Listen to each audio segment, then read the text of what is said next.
Boom. You looking for this? Welcome back to Boomshot. I'm Colby and this is Micah. And today we're reviewing the first two episodes of The Acolyte. Yeah. So spoiler warning, if you haven't seen it, go watch it and come back to this video. But let's get into it. So what'd you think? Opening question as always. So one thing that stood out to me was the opening with the dark music, and she's walking on Iedu, something like that. I don't know, Ueda, something like that. But yeah, I thought that was awesome. I thought it set the tone for the rest of the show. Yeah. And it just had this darkness around her. And yeah, that's true. And that's what stood out to me as far as the beginning. Overall, I thought it was fantastic. I loved it. I did too. The fight choreography was spectacular. Like, I barely saw... We didn't see any lightsaber combat. We saw lightsabers, but no lightsaber combat. And you didn't really need it because the choreography was just absolutely stunning. So... Yeah, I feel like there's so much that happened that is just interesting, and I've been craving some like an interesting storyline. Yeah. So we find out that Osha and May are twins. Well, I guess Osha is who we meet first. Well, I guess we meet May first, but we don't know it's her. Yeah. Until later, and we find out she has a twin, and neither of them knew that either of them were alive. Yeah. I guess. Yeah. But that was kind of like the first big, plot line dropped. And it was the end of the first episode that we saw the Sith, right? Yes, the end of the first episode. And I don't think it said what planet they were on. It kind of reminded me of Octu. Yeah. From the sequels. And he's talking and basically says to send an acolyte, no weapons, basically. Yeah. And then he ignites his lightsaber. It was pretty bad. Yeah, and his voice is sick, man. I mean, it reminded me of Ultron. I don't know, it sounded just like James Spader, but that was a good call. It would be sick if it. I don't know who they probably have announced who's voicing him, but yeah, his voice was sick, and I can't wait to see him in action. Do you think we will? I think so. I don't know. I guess we do see him square up against like all those Jedi. Yeah, and I mean. If he's Darth Plagueis, they don't stand They're all cooked. I still got my fingers crossed. I don't think it makes much sense as far as like the anatomy of his body goes, but I would love for it to be Darth Plagueis. So. Yeah, and that's kind of something we were talking about is the timing of it all. So if it's not Plagueis, Plagueis is still alive at this point, right? Yes, he's alive. As far as I know, to my knowledge, he is alive. Because I want to say in the novel, which is set not too far before the Phantom Menace, I'm not entirely sure what the exact number is, but Sidious is alive because he grooms Sidious, and then Sidious becomes his apprentice. It goes all the way up until he kills him. So yes, he's alive and well right now, probably in his prime as far as like his prowess goes. So I mean. There was no mention of the Sith, which I thought was a good thing because people were worried about it retconning the prequels, and there was no mention of Sith or anything, so I thought that was good. But yeah, I feel like all of the characters were interesting in their own right, which is always a good thing. Like with Andor, Kino Loy was really interesting, so that made that whole arc a lot more interesting when you have people. Outside of the protagonist who you can be invested in. Yeah. And something we're kind of talking about is Soul. Yes. He is Soul Sussy. Yeah. Dude, I like him so much. Like he stole the show in my opinion. He did, man. He also, it feels like he knows something that we don't as far as what happened to May and Osha and the rest of their family on Brindok, I think is what it was called, the planet they lived on.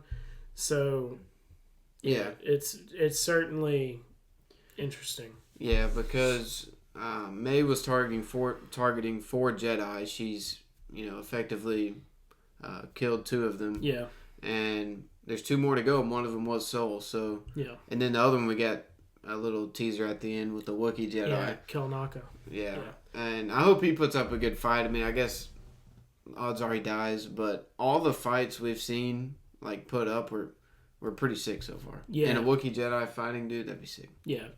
He literally broke the blaster. that was wild. Okay. Like a twig. Yeah, I don't know. I mean, we see him in the trailer ignite his lightsaber and roar. So, definitely excited for for next week's episode to see all that unfold. Yeah. I don't know. I'm pretty excited. I was very hyped for this show, and the first 2 episodes lived up to my expectations. Yeah. I would say they even exceeded my expectations. Like, we saw the scene after Phantom Menace that they showed us, the like post-credit scene or whatever, and it was the very beginning of the show. So I thought that was cool. Like, I didn't think that's where that scene was going to be when we saw it in theaters. Like, I thought it'd be later on, and it really set the tone. Like you said, the music, like very first, and then killing her. Yeah. Killing a Jedi straight off the bat. And seeing blood in Star Wars. Yeah, dude. As far as I can remember, I mean, that's probably the most notable we've seen it since A New Hope. Before lightsabers cauterized wounds. Yeah. So, I feel like there's been, like, alien blood maybe, but, like, that was, like, straight up red. Yeah, that's true. That's true. You're right. So, I mean, that does make a difference because I feel like they can get away with alien blood that's not red. But, that set the tone too, so I'm pretty excited about it. I just have a bad feeling about Soul, man. I think maybe my feeling is that he either started the fire so he could like, I don't know. He feels like almost too invested. Yeah. In what happened there, and I feel like he's kind of scared. Like the information might come out. That's why he's wanting to hunt down May and not wait on that council. Yeah, and she even tells Torben, you know, like, you can either die now and or go to the council and confess what you've done. And she's seeking revenge from these 4 Jedi who were on her planet whenever her family died. So it's certainly interesting. And I mean, this along with where they were in the Phantom Menace, this is where the Jedi were the highest as far as, like, their pride went. Like, they were the top of the food chain. They were very prideful, arrogant, and thought nobody could touch them. So I think that's kind of where we're going with this. Dude, so the second Jedi, what was his name? Torben? Torben, yes. He said he was waiting on May. Yeah. So do you think Soul was lying about thinking she was dead? Very possibly. Yeah, that's a good point. I didn't even think about that. And he had the other Jedi in that temple had said he hasn't spoken to anybody in 10 years. Yeah. And the fire occurred 16 years ago. Yeah. Is what I think Soul said. Yeah, 16, yeah. But when he brought Osha to the temple, she was 8. So, but they're twins. I don't know. The timeline's a little confusing, but that's about right. Yeah. So, they definitely know something. Yeah, it seemed like what May was saying to Torben was like he did the whole like meditating thing to try and find peace, and he still couldn't. Yeah. So they must have done something really bad, man. But I'm hoping Soul wasn't in on it. I agree. But even if he wasn't and he knew what happened, like he would have probably confessed that to the council, like you need to get Torben and all them and pay for their crimes. So it almost seems like he's in on it, man. Yeah, and what does that say to Osha if she finds out later in the series that her master had something to do with her family's death? Yeah. Dude, that's a good point. She could turn by the end of this. Yeah.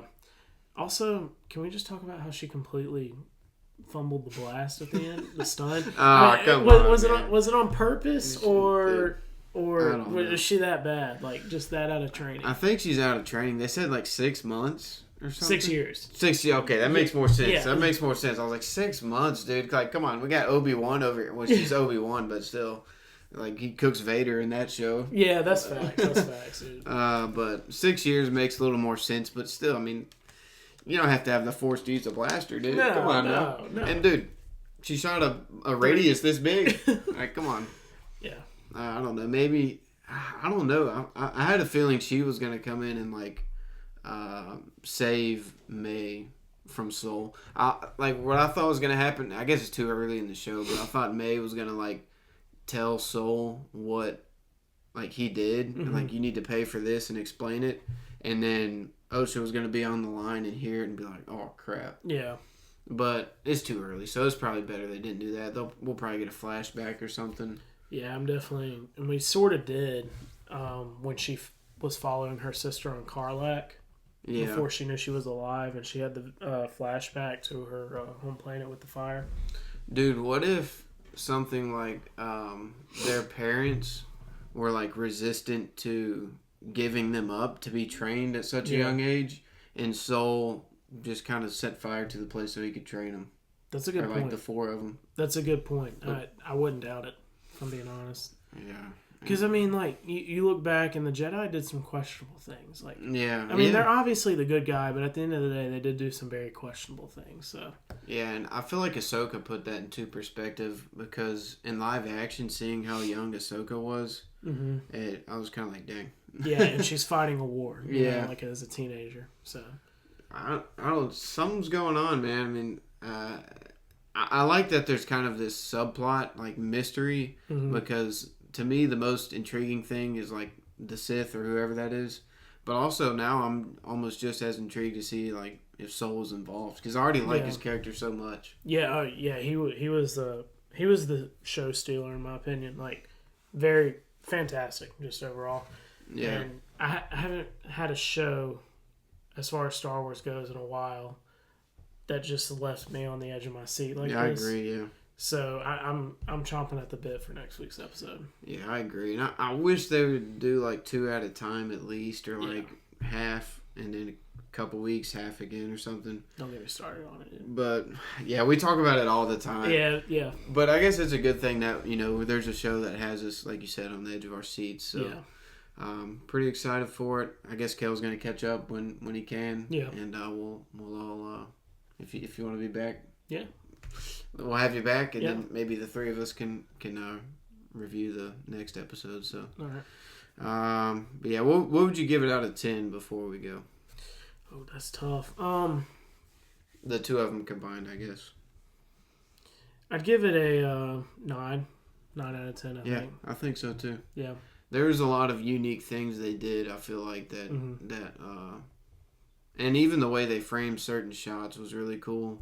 And I can appreciate that on top of what we've already talked about. So yeah, and I'm kind of curious. We didn't mention him, but I'm kind of curious about Chimera too, her associate that made the poison.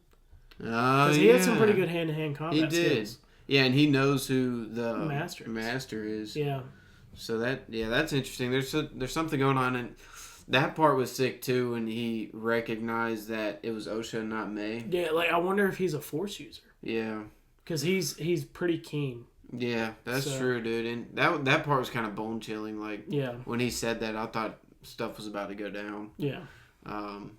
But yeah, I'm stoked, man. I'm happy. Yeah. I'm pretty happy with how this went. But thanks for watching, and we'll see you in the next one.